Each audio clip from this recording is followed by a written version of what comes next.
So hello everyone, welcome to my YouTube channel The Learning Hub, and we're going to start the series of lectures on Turing machine. So let's firstly understand what is a Turing machine. So Turing machines are basically useful in multiple ways. It is simply a computational model which is used for performing algorithms or computations. It is useful in multiple ways. In that says we can consider it as the general model. It accepts type 0 languages. It can also be used for computing functions. It turns out to be a mathematical model of partial recursive functions. Turing machines are used for determining the undecidability of certain languages, and it also measures the space and time complexity of the problems.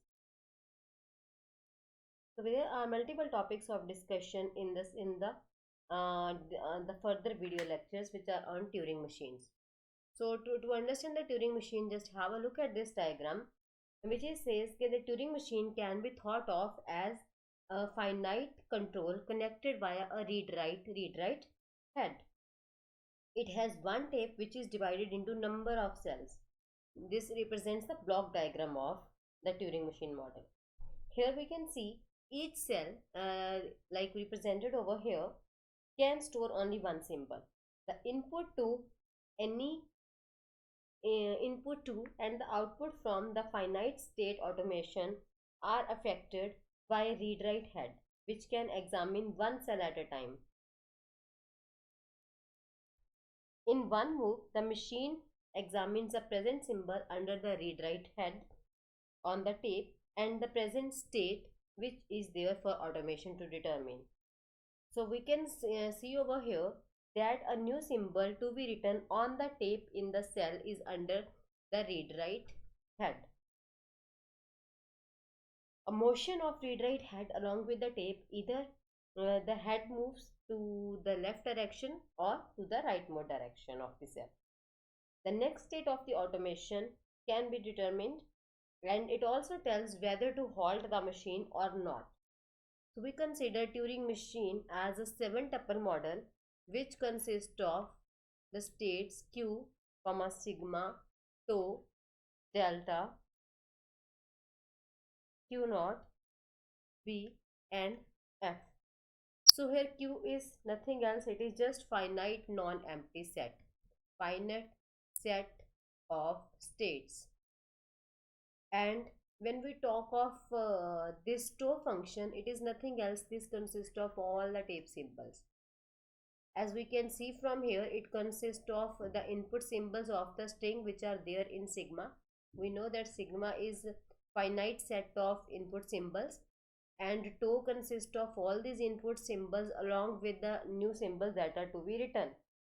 So we can consider it as a finite non-empty set of tape symbols. And we have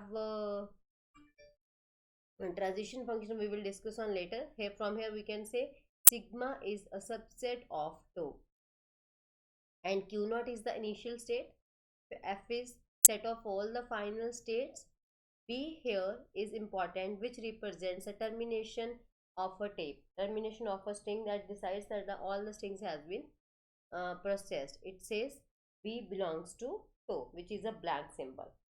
And q naught is again a subset of q, that is the initial state.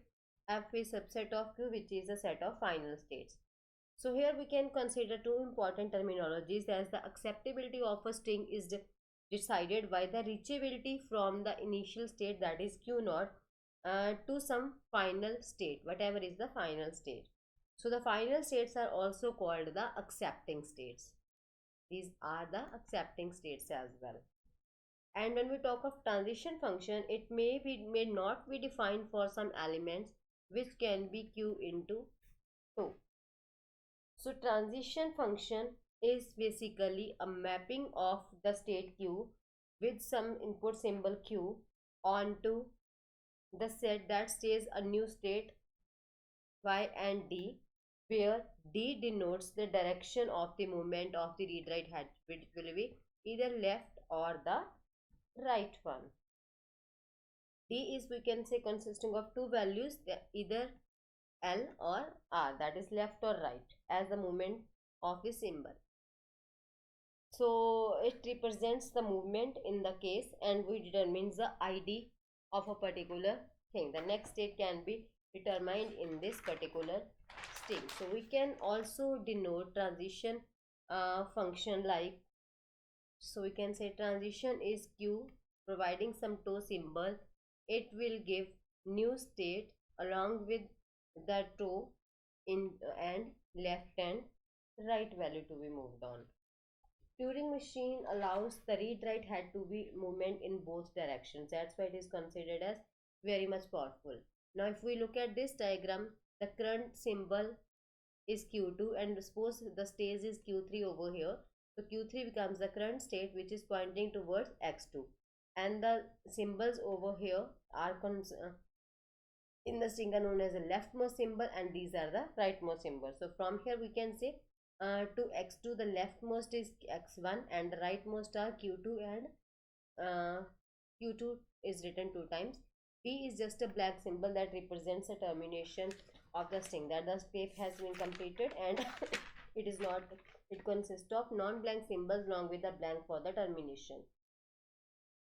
So whenever we have to talk about the transition, we say there are some columns in the rows, and which is representing a particular direction and the symbol movement in the case. So now as we are done with this, next we will discuss about a few examples, or we can say representation using transition diagram.